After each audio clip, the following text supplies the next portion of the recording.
સૌ ખેડૂત મિત્રો નમસ્તે। કૃષિ મહોત્સવ ધીરે ધીરે એની પૂર્ણતાની તરફ આગળ ધપી રહ્યો છે। નાના સીમાંત ખેડૂતોને કીટ વિતરણનું કામ પણ પૂરજોશ ચાલી રહ્યું છે અને હવે આ નાના અને સીમાંત ખેડૂતો પણ ગરીબીની રેખા નીચે જીવનાર સાવ નજીવી જમીન ધરાવનારા ખેડૂતો માટે સરકાર તરફથી જુદી જુદી બિયારણની કીટો જે મળે છે તે નાની મોટી સાધન સહાય મળે છે તે જરૂર ઉપયોગી થતી હશે અને કૃષિ મહોત્સવમાં સાંભળેલી વાતોના આધારે આ કીટ અમને ઉપકારક લાગતી હશે અને મને ખાતરી છે કે ખેડૂત મિત્રો એનો ભરપૂર ઉપયોગ કરીને સારી રીતે ઉપયોગ કરીને વૈજ્ઞાનિક ઢબે ઉપયોગ કરીને ખેતીની બાબતમાં ખેડૂત પોતે પણ પગભર થશે અને રાજ્યનું આખું કૃષિ અર્થકારણ પણ મજબૂત બનશે એવો મારો આ કૃષિ મહોત્સવથી પૂરો વિશ્વાસ છે। ભાઈઓ બહેનો 8 વર્ષથી આ વિષય આપણે ચલાવીએ છીએ અને મને ખબર છે કે કેટલાક લોકોએ આ કૃષિ મહોત્સવને જાણે એવા ઉત્સવ તરીકે ખપાવ્યો કે જાણે આપણે નાચગાન કરતા હોઈશું, ખાણીપીણી કરતા હોઈશું, હાર તોરા પહેરતા હોઈશું, અહોભાવ અહોરૂપમ અહોધ્વનિ એવા અહોભાવ વ્યક્ત કરવાનું કામ કરતા હોઈશું, જાણે ઉત્સવ એટલે ગુનો એવું વાતાવરણ બનાવી દીધું હતું। ભાઈઓ બહેનો, લોકમાન્ય તિલકે એક મોટી સેવા કરી હતી। એમણે મહારાષ્ટ્રમાં જે પરંપરાગત રીતે ગણેશોત્સવ ઉજવાતો હતો એ ગણેશોત્સવને સાર્વજનિક ગણેશોત્સવની અંદર પરિવર્તિત કર્યો અને આ સાર્વજનિક ગણેશોત્સવને એમણે આઝાદીના આંદોલન માટેનું એક મોટું પ્રેરક બળ તરીકે પરિવર્તિત કરી દીધો। સમાજ જાગરણનું, સમાજ શિક્ષણનું, લોક ચેતનાનું એક મોટું અભિયાન આ સાર્વજનિક ગણેશોત્સવ માધ્યમથી થયું। સમાજમાં પડેલી જે લાગણીઓ છે એને જો જરા ઓપ આપવામાં આવે, એને જરા દિશા આપવામાં આવે તો ઉત્સવ પણ રાષ્ટ્ર નિર્માણ માટેનું સાધન બનતો હોય છે।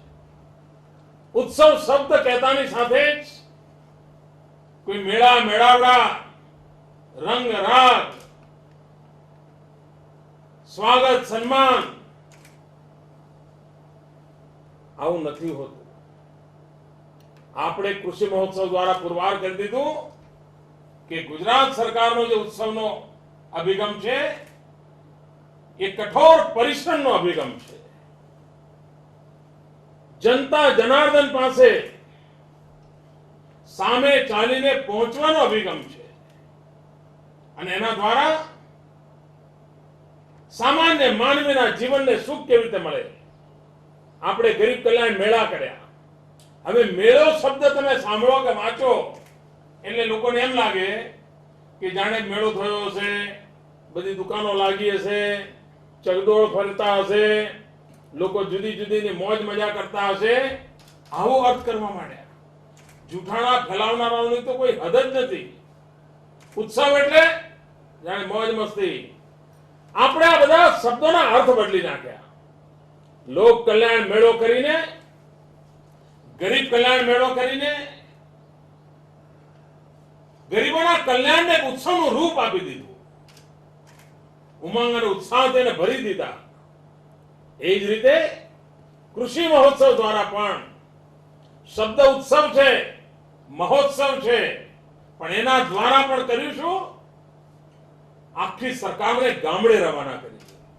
નહીં તો ભાઈઓ બહેનો, આ જૂન મહિનાનો, મે મહિનાનો ધોમ ધકતો તાપ હોય, 40-45 ડિગ્રી પારો ચડતો હોય, લૂ વાતી હોય, અરે ઢોર ઢાંખર પણ રોડ ઉપર નીકળવાની હિંમત ન કરતા હોય એવે સમયે આ ગુજરાતના ખેડૂતનું ભલું થાય, ગુજરાતનો ખેડૂત સુખી થાય એ હેતુથી મારા 1 લાખ જેટલા સરકારના નાના મોટા અધિકારીઓ, ચાહે કૃષિ વિભાગ હોય, પશુપાલન વિભાગ હોય, સિંચાઈ વિભાગ હોય, ગ્રામીણ વિકાસ વિભાગ હોય, બધા લોકો એક સાથે ગામડે પહોંચે અને ગામડાના પ્રશ્નોનું નિરાકરણ કરે, એની ચિંતા કરે. ભાઈ બહેનો, આપણું ઢોર માંદું પડ્યું હોય, ડોક્ટરને બોલાવવા માટે કેટલી તકલીફ થતી હોય. ડોક્ટરનો વારો આવે ત્યારે ડોક્ટર આવે, એક વાર આવે જોઈને જાય, બીજી વાર આવે ત્યારે દવા લઈ આવે, ત્રીજી વાર આવે ત્યારે ઓપરેશનનો વિચાર થાય. ખેડૂતની હિંમત ન ચાલે, એને સામે આજે સામે ચાલીને લાખો અબોલ પશુઓની સેવા. ભાઈઓ બહેનો, આખો ઉત્સવનો અર્થ બદલી નાખ્યો. અને આ અમે કામ સામાન્ય જે શબ્દોના અર્થ હતા એના અર્થ પરિવર્તન કરી નાખ્યા. 15મી ઓગસ્ટ, 26 જાન્યુઆરી પહેલા પણ ઉજવાતી હતી, પણ શું થતું હતું? નિશાળના વિદ્યાર્થીઓ ભેગા કરવાના, નિશાળની અંદર ઝંડા વંદન કરવાનું, કોઈ નેતાનું ભાષણ થઈ જાય અને વાત પૂરી. ભાઈઓ બહેનો, 15 ઓગસ્ટ, 26 જાન્યુઆરી શા માટે રાષ્ટ્રીય પર્વો ન બને? શા માટે લોક ભાગીદારીના પર્વો ન બને? શા માટે ગુજરાતની અંદર વિકાસ માટેનું વાવાઝોડું ન આવે? અને આપણે કરી બતાવ્યું. 15 ઓગસ્ટ જ્યાં કરીએ આખો જિલ્લો અનેક વિકાસ યોજનાઓથી આપણે ગતિમાં લાવી દેતા હોઈએ છીએ. 26 જાન્યુઆરી જ્યાં કરીએ ત્યાં આપણે સ્થિતિ લાવી દેતા હોઈએ છીએ. હમણાં 1 મે આપણે દાહોદ જિલ્લામાં કરી 1000 કરતા વધારે વિકાસના કામોને વેગ આપવાનું કામ આના દ્વારા કરી દીધું. તો ભાઈઓ બહેનો, અમે વિકાસને ઉત્સવ બનાવી દીધો છે. આપણે ત્યાં જૂના જમાનામાં ખેતરમાં કામ કરનારા ખેડૂતો હોય ને, અને કોઈ મજબૂત કંઈ કામ કરવાનું હોય, કોઈ ઝાડ પડ્યું હટાવવાનું હોય, તો ગીત ગાતા ગાતા કરતા હોય છે. હલ્લા બોલ એવા જરા એક લયમાં અવાજ કરતા હોય છે. કેમ? ઉત્સવના વાતાવરણ બનાવીને કામને કરતા હોય છે, જેથી કરીને થાક ન લાગે. આપણે ત્યાં ખેતરની અંદર કામ પાક કરની લણણી ચાલતી હોય ત્યારે એના ગીતો ગવાતા હોય છે. શાને માટે? ઉમંગ અને ઉત્સાહથી કામ થાય એટલા માટે. આ ઉમંગ અને ઉત્સાહથી કામ થાય એ હેતુથી મહોત્સવનું રૂપ આપીને અમે આખા સરકારી તંત્રને ખેડૂતોની ભક્તિમાં ગળા ડૂબ કરી દીધો છે. અને એનું પરિણામ છે કે આજે ખેડૂતોનું ભલું થઈ ગયું છે. ભાઈઓ બહેનો, ખેતીના વિકાસને માટે સરકારનો વૈજ્ઞાનિક અભિગમ હોવો જોઈએ અને બધા જ વિભાગો સંકલિત રીતે ખેડૂતના લાભમાં આવવા જોઈએ. નહીં તો થાય શું? કૂવો એક જગ્યાએ ખોદાય અને વીજળીનું કનેક્શન બીજે આપે. જેણે કૂવો ખોદ્યો હોય એના કૂવાના ખોદવાના પૈસા જાય, પાણી મળે નહીં, વીજળી કનેક્શન ન મળે. જ્યાં વીજળીનું કનેક્શન આપ્યું હોય ત્યાં કૂવો ન ખોદાણો હોય. આવું જ બધું ચાલતું હતું. આ બધું અમે પાકું કર્યું કે ભાઈ જ્યાં કૂવો ખોદાય ત્યાં વીજળીનું કનેક્શન આપો, જેથી કરીને કામ આગળ વધે. પણ પહેલા અમને શું હતું? વોટ લેવાના હોય ને એ બધાને સાચો. તો બનારસમાં જાઓ, બનારસમાં તો ત્યાં પેલા ગંગા ઘાટ પર લોકો જ્યારે પૂજા પાઠ માટે આવે ત્યારે બાબડી ઉતારવાની હોય, વાળ ઉતારવાની બધી વિધિ હોય. તો પેલો શું કરે? બધા લાઈનસર બેસાડે, પછી થોડું બધાનું કરે. કેમ? તો ઉભો થઈને જતો ના રહે. એમાં વોટ મેળવવા વાળા શું કરે? બધે નાના નાના ટુકડા ખાક નાખે. મને તો આશ્ચર્ય, આવાસ યોજનાનું કેવું કરે? કોઈને આવાસ યોજના માટે પૈસા આપે પણ પૂછે નહીં કે તારી પાસે જમીન છે? પૂછે છે. જમીનનો ટુકડો ના હોય અને સરકાર આવાસના પૈસા આપે. હવે પેલો હવામાં ઘર બનાવવાનો છે. આવું જ ચાલતું હતું. અમે આ સરકાર આખી ગામડે મોકલીને તપાસ કરી. પહેલા જ્યારે જમીન ના હોય ને જમીન આપો, જમીન મળ્યા પછી ઘરના પૈસા આપો, એક ભાગ થાય પછી બીજો ભાગ આપો. એના કારણે કામ થવા માંડ્યા. એમ ખેતીમાં પણ ઘણી વાર તો એવા ખેડૂતોને કીટ અપાતી હતી કે જેની પાસે જમીન જ ના હોય. હવે એ શું કરે? એની પાસે તો કીટ લઈ જઈને ક્યાં મૂકવી એ બિચારાને મુશ્કેલી હોય. એટલે પછી કોઈક આવીને ભરમાવીને 5 રૂપિયા પડાવીને લઈ જાય અને સરકારને ચોપડે લખાઈ જાય, હા અપાઈ ગયું. આ બધું બંધ કરવાનું કામ અમે કર્યું છે. વ્યવસ્થાઓને સુધારવાનું કામ કર્યું છે. અને ખેતીને એક કોમ્પ્રિહેન્સિવ પદ્ધતિથી, એક સંતુલિત રીતે ખેતીને કેટલા પ્રકારની ચિંતા કરવાની હોય એનો એક એક પાસું લીધું. સરકારના બધા વિભાગોને એક કર્યા. કયો વિભાગ પહેલું કામ કરશે, કયો વિભાગ બીજું કામ કરશે એ નિર્ધારિત કર્યું અને એના દ્વારા પછી આ કામને આગળ વધાર્યું છે. અને આજે જે ખેતીમાં બદલ આવ્યો છે ને ભાઈ, એનું કારણ જ આ છે. નહીં તો કોઈ વાર સરકારે ખેડૂતના જમીનનો સુધાર થાય એના માટે વિચાર કર્યો તો ભાઈ? આ સરકારે કર્યો. આપની જમીનની સુધારણા કરવા માટે શું શું કરી શકાય એની વાત સરકાર ખેતરે ખેતરે પહોંચીને કરવા માંડી. સોઇલ હેલ્થ કાર્ડ કોઈને વિચાર આવ્યો તો? આ સરકારને વિચાર આવ્યો કે ભાઈ આ ખેડૂતના ખાતરમાં ખોટા પૈસા જાય છે, જમીનમાં પાકે નહીં એવું બિયારણ વાવી દે છે, જમીન એની કયા પાક માટે અનુકૂળ છે એને ખબર નથી અને એના કારણે બિચારો મરાય છે. આપણે કંઈક કરીએ અને એમાંથી સોઇલ હેલ્થ કાર્ડ કાઢ્યો અને આખા હિન્દુસ્તાનમાં હવે હવા ચાલી છે કે ભાઈ ગુજરાત જેવું કરો, ગુજરાત જેવું કરો, ગુજરાત જેવું કરો. કેમ? તો દેશમાં ખેતી ખાડે ગઈ છે અને ગુજરાતમાં ખેતી ઉગી નીકળી છે. આ કૃષિ મહોત્સવનું પરિણામ છે, એના કારણે શક્ય બન્યું છે. તમે વિચાર કરો, મહેસૂલી કાયદા ગયા 100 વર્ષમાં કોઈને સુધારવાની ફુરસદ નથી મળી. અને ખેડૂતની જમીનની માપણી છે ટોડરમલના જમાનામાં થઈ હતી. આજથી 400 વર્ષ પહેલા ટોડરમલના જમાનામાં થઈ હતી માપણી. એ જૂની પદ્ધતિની સાધનોથી. હવે તો આધુનિક વિજ્ઞાન આવી ગયું. ખેતર એનું કેવડું છે, એનું માપ શું છે, ઉત્તર દક્ષિણ પૂર્વ પશ્ચિમ, કયા ખૂણો ક્યાં જાય છે, કયા ખેતરને કેટલું મળે છે, આની કોઈ માપણીઓ જ નહોતી. સરકારની જમીનોની કોઈ માપણી નહોતી. ભાઈઓ બહેનો, 400 વર્ષ પછી પહેલી વાર અને આખા દેશમાં ગુજરાત પહેલું રાજ્ય છે કે જેણે આ કામ ઉપાડ્યું છે. નહીં તો નિયમ એવો હતો વર્ષોથી કે દર 30 વર્ષે જમીનની માપણી ફરીથી કરવી અને નાની મોટી દબાણો થયા હોય, ભૂલો થઈ હોય, માપણીઓમાં એને સુધારા કરવા. જમીનના ભાગલા પડ્યા હોય તો નવા ભાગલા પ્રમાણે વ્યવસ્થા ગોઠવવી. આ દર 30 વર્ષે કરવાનું કામ ગયા 400 વર્ષથી થયું. ગુજરાત 50 વર્ષ ગુજરાતના પૂરા થઈ ગયા, નથી થયું. ભાઈઓ બહેનો, આ ગુજરાત સરકારે આ કામ ભગીરથ કામ ઉપાડ્યું છે. અને તમે જોયું હશે કે ગામડે ગામડે જમીનની માપણી માટે વૈજ્ઞાનિક પદ્ધતિથી કોમ્પ્યુટર, સેટેલાઇટ બધાનો ઉપયોગ કરીને બધા લોકો આવ્યા છે. નકશા બની રહ્યા છે. નકશા પાસે ખેડૂતોને તપાસવા આપવામાં આવે છે. ખેડૂતોને પણ વિશ્વાસ બેઠો કે ભાઈ હા, હવે અમારી આ પાકે પાય આટલી જમીન. ઘણા બધા ડિસ્પ્યુટ એના કારણે પૂરા થઈ ગયા. મારે મન આ કામ પણ ખેતીને લગતું જ કામ છે. ખેડૂતને વિશ્વાસ આપનારું કામ બન્યું છે.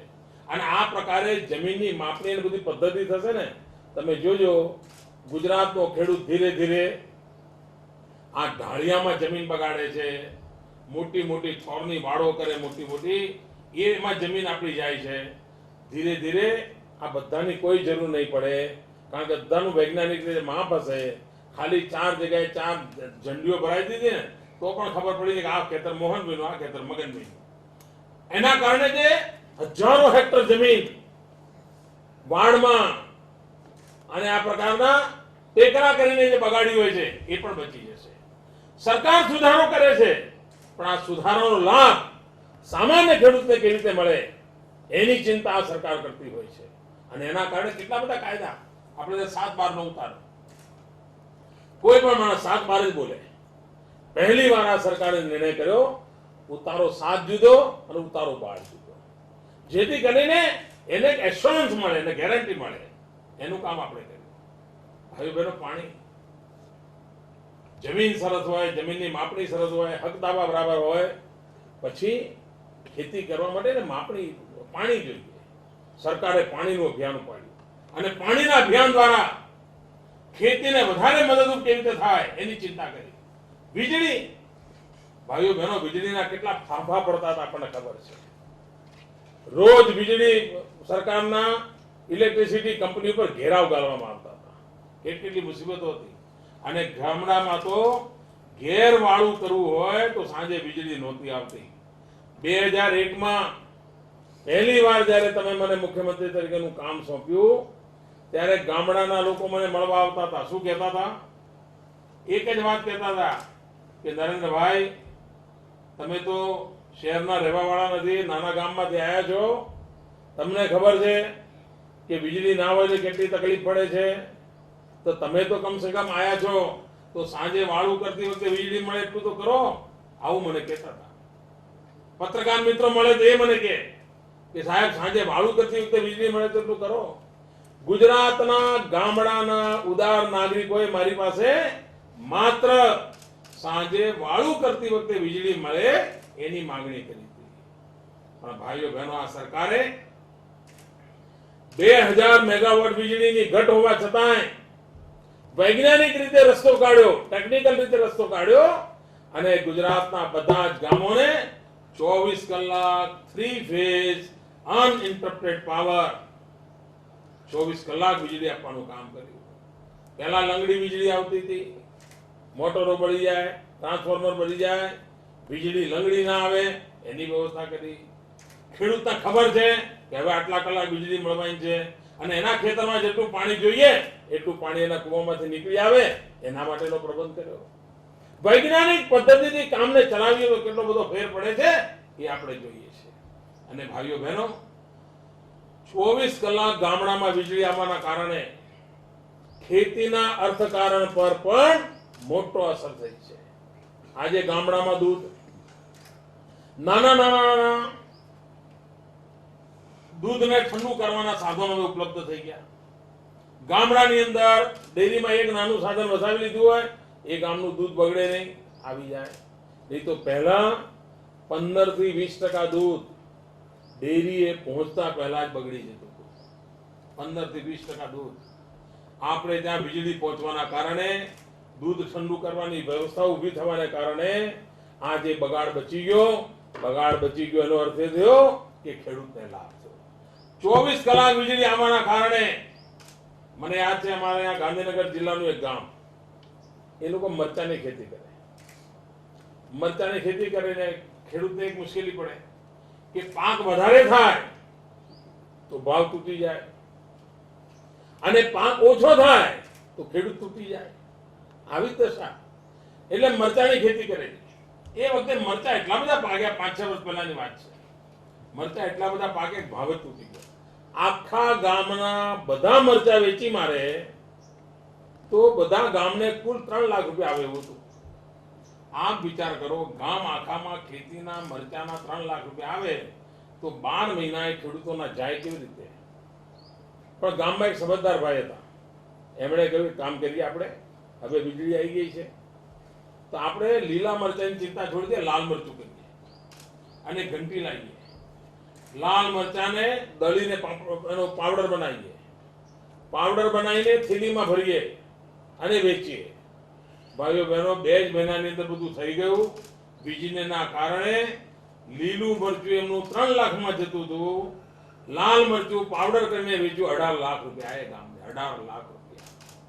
ભાઈઓ બહેનો, આ સરકારે ગામડાના જીવનને કેવી રીતે બદલ્યું છે, ખેતીના જીવનને કેવી રીતે બદલ્યું છે, યાંત્રિકીકરણ લાવીને કેવી રીતે લાભ આપ્યો છે, આનો લાભ બધા જ જોઈ રહ્યા છે. આજે આદિવાસી વિસ્તારમાં પણ તમને આશ્ચર્ય થશે, તમે વલસાડ જિલ્લાના કપરાના અંતરિયાળ વિસ્તારમાં જાઓ, અમારા આદિવાસી ભાઈઓ નાના માંડવા બનાવીને, ટેન્ટ બનાવીને અને માળ બનાવે, આમ ઉપરા છાપરી માળ બનાવે, 6 માળ, અને એમાં સરસ મજાની ખેતી કરતા હોય છે, મશરૂમની ખેતી કરતા હોય છે અને એ મશરૂમ મુંબઈની હોટલોમાં જાય છે. ખેડૂતને તો વૈજ્ઞાનિક આદિવાસી ખેડૂત કરતો થઈ ગયો છે. ડાંગનો ખેડૂત વીજળી આવવાના કારણે શું કરવા માંડ્યો? સુગંધિત ખેતી કરવા માંડ્યો, સુગંધિત પુષ્પોની ખેતી કરવા માંડ્યો અને પુષ્પો વેચી દેજો નહીં, એમાંથી એસન્સ કાઢીને નાનું 1 લાખ 2 લાખ નાનું મશીન આવે છે, એમાંથી એસન્સ કાઢીને અત્તર બનાવીને બોટલમાં ભરીને હજારો રૂપિયાની અંદર બોટલો વેચાય છે. ડાંગ જિલ્લાનો આદિવાસી આજે મોટા ઘરના લોકોને સુગંધિત કરવાનું કામ કરી શકે એવી ખેતી કરે છે. ખેતીમાં પરિવર્તન કેવી રીતે લવાય છે એ અમારા ખેડૂતોએ કરી બતાવ્યું છે. ભાઈઓ બહેનો, એની સાથે જરૂર હતી ખરીદ વેચાણ માટેની વ્યવસ્થા, પકવે ખરા. બજારનું શું? આપણે બધા એપીએમસી ના આધુનિક બનાવવા માટેનું અભિયાન ઉપાડ્યું. બધા એપીએમસી ના માળખાકીય સુવિધાઓ કરવાનું કર્યું. એપીએમસી ને ટેકનોલોજીનો લાભ આપવાનું શરૂ કર્યું. ખેડૂતને બજાર ભાવ શું ચાલે છે એને ઘેર બેઠા ખબર પડે. આ ટેકનોલોજી ખેડૂતના મોબાઈલ સુધી પહોંચાડવાની વાત કરી. આજે એને માલ વેચવો હોય તો ઘેર બેઠા ખબર પડે કે કયા બજારમાં કયો માલ કયા ભાવે વેચાણો છે, તો ખેડૂત છેતરાય નહીં. આ મોબાઈલ પર એને માહિતી મળે ત્યાં સુધીનું આખું નેટવર્ક ઊભું કરવાની મથામણ આપણે કરી. અને એનું પરિણામ એ આવ્યું કે આપણો ખેડૂત પરિસ્થિતિનો તાજ મેળવીને એનો લાભ લેતો થયો. ભાઈઓ બહેનો, મારી તો નેમ ત્યાં સુધીની છે ભવિષ્યમાં, અને સંભવ બનવાનું છે કે હવે દુનિયા હવે એક નાનકડું અર્થકારણ ચલાવનારું એક નાનકડું યુનિટ બની ગઈ છે. આખી દુનિયા આપણે ધારીએ જો બરાબર ઇન્ટરનેટના દ્વારા માહિતી મેળવીએ, અને હું તો ઈચ્છું કે 35 થી નીચેની ઉંમરના બધા ખેડૂતોએ કોમ્પ્યુટર શીખવું જોઈએ. આ ટેકનોલોજી શીખવી જોઈએ. પંચાયત ઘરની અંદર આપણા કોમ્પ્યુટર મૂક્યા છે, એક કોમ્પ્યુટરથી તમે બધી જ માહિતી કાઢી શકો છો. ખાલી તમારે જાણી જ લેવાનું છે ક્યાં આગળ ચાપ દબાવીએ તો મળે, બધી માહિતી મળે એવી છે. અને આપણે નક્કી કરી શકીએ કે ભાઈ બાંગ્લાદેશની અંદર ચોખાની ખેતી થાય છે. આ વખતે બાંગ્લાદેશમાં ચોખાનો પાક ઓછો કે વધારે છે એ ખબર પડે તો તમે ચોખા વાવો અને બાંગ્લાદેશમાં ઓછો ચોખાનો વેપાર થયો, પાક થયો હોય તો તમારો ચોખાનું બાંગ્લાદેશમાં બજાર મળી જાય. દુનિયામાં કયા દેશને કયો પાક વધારે પકવે છે ને હવે એમાં ઘટાડો થયો હોય, અને દુનિયાના બધાનું ટાઈમ ટેબલ જુદું જુદું છે. કોઈને ત્યાં ખેતી માર્ચ મહિનામાં થતી હોય તો કોઈને ત્યાં ઓક્ટોબર મહિનામાં થતી હોય. તો આપણને 6 મહિના 4 મહિના 3 મહિના પહેલી ખબર પડે કે ભાઈ આ વિસ્તારની અંદર અમુક પાક ઓછો થયો છે. એનો અર્થ એ થયો કે અમુક પાકની માંગ વધવાની છે. આપણે વૈજ્ઞાનિક રીતે જોઈને પાક વાવીએ તો આપણને પણ દુનિયાના બજારમાં તરત જ મૂલ્ય મળી જાય. આ બધું જ ભવિષ્યમાં સંભવ બનવાનું છે. તમે જુઓ આપણી કચ્છની ખારેક વહેલી વેચાય છે. એનું કારણ શું છે? એનું એક મહત્વનું કારણ એ છે કે અરબસ્તાનની અંદર જે ખજૂર પાકે છે, ખારેક પાકે છે, એના કરતા આપણી ખારેક ખજૂર લગભગ 30 થી 40 દિવસ વહેલી તૈયાર થાય છે. 30 થી 40 દિવસ વહેલી તૈયાર થવાને કારણે આપણને દુનિયાના બજારમાં કચ્છની ખારેક વેચાણ માટેનો અવસર મળી જાય છે. તમે જાણતા હશો, ઉત્તર ભારતની અંદર તમે જાઓ, હિમાલયના તરફના વિસ્તારમાં જાઓ તો ત્યાં કેરી લગભગ સપ્ટેમ્બર ઓક્ટોબરમાં શરૂ થાય છે. આખા ઇન્ટિરિયર પાર્ટને સપ્ટેમ્બર ઓક્ટોબરમાં કેરી થાય છે. કારણ ત્યાંની મોન્સૂન જ એવી છે કે આપણે જ્યાં કેરીની સિઝન પૂરી થઈ જાય પછી ત્યાં કેરીની સિઝન શરૂ થાય છે. એનો અર્થ એ થયો કે આપણી કેરી માટે મોટું માર્કેટ ત્યાં વહેલેથી પડ્યું છે. જો આપણે કાળજીપૂર્વક એ માર્કેટ પકડીએ તો આપણી કેરીનો ભાવ ક્યારેય ઘટે નહીં. આ વૈજ્ઞાનિક પદ્ધતિથી ખેતીના અર્થકારણને સમજીને ઝીણી બાબતો જોઈને આપણે આગળ વધવા માંગીએ છીએ, અને એના દ્વારા ગુજરાતનો ખેડૂત લાભ લેતો થાય આ આપણી મથામણ છે. ભાઈઓ બહેનો, નાના સીમાંત ખેડૂતો, 5 ગુંઠા 10 ગુંઠા જમીનવાળા ખેડૂતો, જેમ હું તમને ટપક સિંચાઈ માટેનો આગ્રહ કરું છું એ જ રીતે નાના ખેડૂતોને મારી વિનંતી છે કે તમે સરકારને પૈસા આપવા તૈયાર છે. ટેન્ટ હાઉસ, ગ્રીન હાઉસ, એની અંદર કંટ્રોલ ટેમ્પરેચરની અંદર કેવી રીતે પાક પકવાય. 8 ગુંઠાની જમીન હોય અને કોઈ ખેડૂત 2-4 લાખ રૂપિયા કમાતો હોય એ સાંભળે એનું જ આશ્ચર્ય થાય. 8 ગુંઠા એટલે કાંઈ કહેવાય નહીં, પણ જો તમે ટેન્ટ હાઉસ બનાવી દીધું હોય તો તમે કમાઈ શકો છો. તમારે ખાલી શીખી લેવાનું હોય છે, અને શીખી લો તો તમને આવડી જતું હોય છે. મારી વિનંતી છે અને આપણી નેમ છે, આજે ગુજરાતમાં 6000 જેટલા નાના મોટા ટેન્ટ હાઉસની અંદર ખેતરોમાં આવા ટેન્ટ લગાવીને ખેતી થાય છે. આ મારે 25000 પહોંચાડવું છે. 25000 પહોંચાડવું છે. આપ વિચાર કરો, 4 ગણું કામ કરવું છે, અને જેની આવક આજે 5,000, 10,000, 15,000 રૂપિયા છે, એની આવક 1.5 લાખ, 2 લાખ, 2.5 લાખે લઈ જવી છે. આપણો ગુજરાતનો ગરીબ ખેડૂત, નાનો ખેડૂત, સીમાંત ખેડૂત, ગરીબીની રેખા નીચે જીવન ગુજારવા માટે મજબૂર થયેલો મજૂર, એની આવકમાં કેટલો મોટો વધારો કરી શકાશે એનો આપ અંદાજ કરી શકો છો. આ કૃષિ મહોત્સવ દ્વારા અનેકવિધ યોજનાઓ આપની સામે મૂકી છે. આપ સરકારની યોજનાઓનો લાભ લો.